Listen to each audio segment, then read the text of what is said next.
wabarakatuh. Perkenalkan, kami siswa SMK Negeri 1 Brondong, jurusan TKC kelas 10.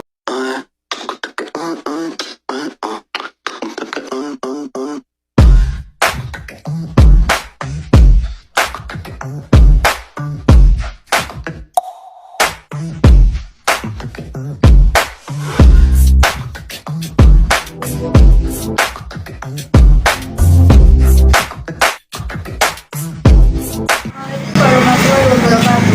Saat ini kami berada di Rafanet. Kami akan mengobservasi usaha milik Bapak Faiz, usaha warnet, untuk menambah pengetahuan kami di dunia usaha atau dunia industri yang di sekitar daerah Lamongan. Apa yang Anda pikirkan ketika mau lulus dari kuliah? Memang ketika kita sedang pada masa-masa akhir sekolah atau kuliah, tentu saja di benak kita adalah bagaimana hidup kita setelah itu, ya. Karena sudah kalau sudah lulus sekolah, lulus kuliah, otomatis kita tidak bisa lagi minta uang ke orang tua. Ya, solusinya ada dua, kita harus bekerja dengan cara kita melamar ke suatu perusahaan atau ke kantor atau jadi karyawan lah. Yang kedua, pilihan yang kedua adalah kita punya opsi, yaitu kita buka usaha sendiri. Nah, jadi dua opsi ini yang harus kita pilih, atau kita pilih dua-duanya. Kita bekerja di perusahaan atau mungkin di suatu instansi, dan kita bisa juga membuka usaha sendiri di sela-sela waktu kita ketika selesai bekerja di kantor atau di suatu instansi. Itu menurut saya. Apa pendapat Anda tentang bekerja sambil punya usaha? Nah, ini dia. Ya, artinya kita harus siap untuk capek. Ya, ketika kita bekerja, misalkan saya sendiri sebagai guru, saya bekerja di sekolahan. Setelah pulang, saya juga melanjutkan pekerjaan saya di usaha saya sendiri. Jadi yang siap untuk capek. Selesai mengajar, di rumah juga masih ada banyak pekerjaan. Hubungan dengan partner ini saya kadang harus melakukan desain, karena saya juga membuat seperti usaha cetak-cetak stiker ulang tahun, stiker kelahiran, dan lain sebagainya. Jadi ya begitu, setelah pulang kerja lagi. Ya, itu memang sudah sesuatu yang harus saya jalani, dan alhamdulillah sampai sekarang masih bisa diberi kelancaran. Alhamdulillah. Menurut Anda, bagaimana cara siswa seperti kita memiliki karakter mampu bekerja dan bisa punya usaha? Nah, harus ditanamkan sejak dini, ya. Harus ditanamkan mulai dari sekarang, karena kalian di sekolah, mungkin kalian akan mencari pekerjaan sesuai dengan minat kalian. Ketika kalian jurusan apa kalian sekarang? TKJ. TKJ, betul sekali, ya. Kebetulan memang dunia sekarang ini banyak memerlukan orang-orang yang punya keahlian dalam bidang teknologi informasi, ya. Kalau kalian memang, saya rasa sudah di jalur yang tepat. Tinggal mulai dari sekarang ya pertanyalah skill kalian, ya.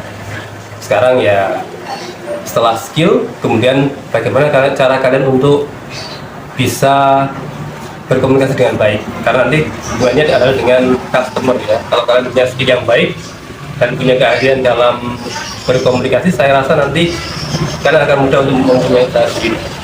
Nah, cara punya bekal, kemampuan dalam bidang TI, teknik informasi, dan juga harus memperkuat kemampuan kalian dalam berkomunikasi ketika nanti berhadapan dengan pelanggan. Apa keuntungan dan kerugian membuat usaha di bidang warnet dan printing, serta bagaimana mencari solusi ketika mengalami kerugian? Nah, zaman sekarang hampir semua orang sudah jarang yang memerlukan jasa atau usaha warnet, ya. Semua orang sudah punya akses sendiri. Tetapi saya masih melihat ada peluang, karena tidak semua orang karena bagaimanapun juga komputer masih diperlukan, dan tidak semua orang punya komputer.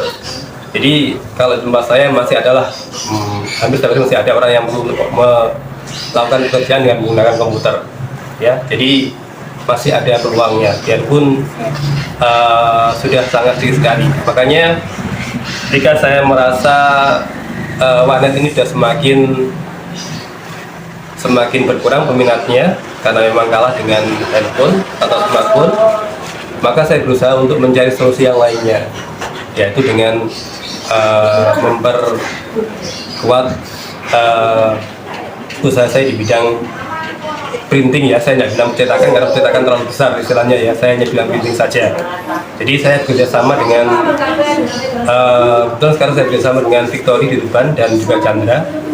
Jadi dengan membuka kerjasama dengan mereka, saya bisa berjalan dengan baik ya, karena ternyata ketika saya membuka usaha ini, saya merasa banyak terbantu dengan menjadi agen mereka ya, namanya agen Kabusana. Jadi setiap hari saya yang desain saja, kemudian mereka yang mencetak. Nah itu sedikit membuat saya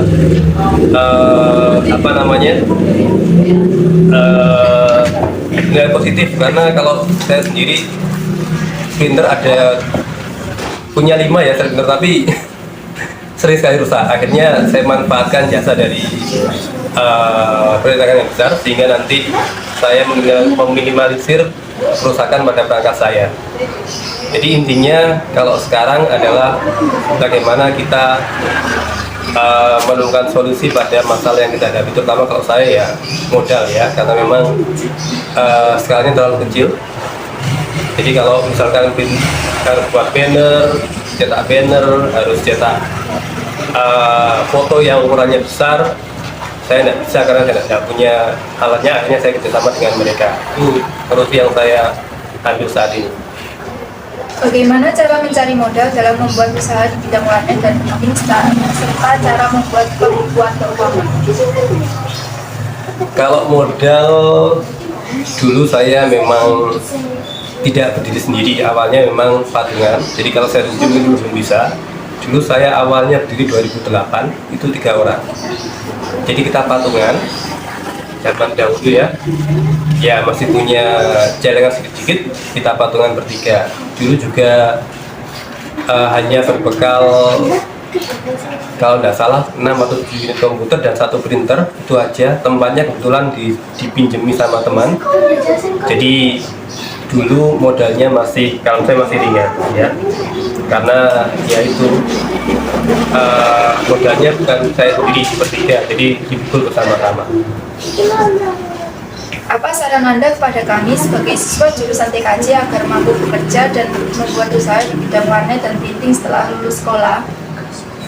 Wah, ini udah agak susah juga. Sepertinya sudah terjawab yang tadi ya. Ya, kalau sekarang warnet saya rasa sudah prospeknya sudah tidak menarik lagi ya, karena orang sekarang sudah semuanya punya yang namanya smartphone. Biarpun masih ada lah orang yang perlu untuk menyewa atau ngenet lah istilahnya, tapi tidak sebaik dulu ya. Sekarang jarang sekali. Tetapi kalau di usaha printing ya sekarang adalah seperti saya dulu aja, membuka kerjasama dengan perusahaan percetakan yang besar. Sekarang bisa datang ke sana, daftar menjadi agen. Nah, kalau kamu sudah punya keahlian seperti membuat desain-desain dan sebagainya, silakan nanti desainnya diupload di media sosial, kemudian nanti cetaknya bisa minta tolong sama mereka ya. Itu akan sedikit mempermudah kalian dalam mengurangi modal, misalkan membeli printer yang mahal dan sebagainya. Bisa cukup dicetak oleh mereka saja. Kita tinggal memasarkan dan menunjukkan hasil karya kita saja.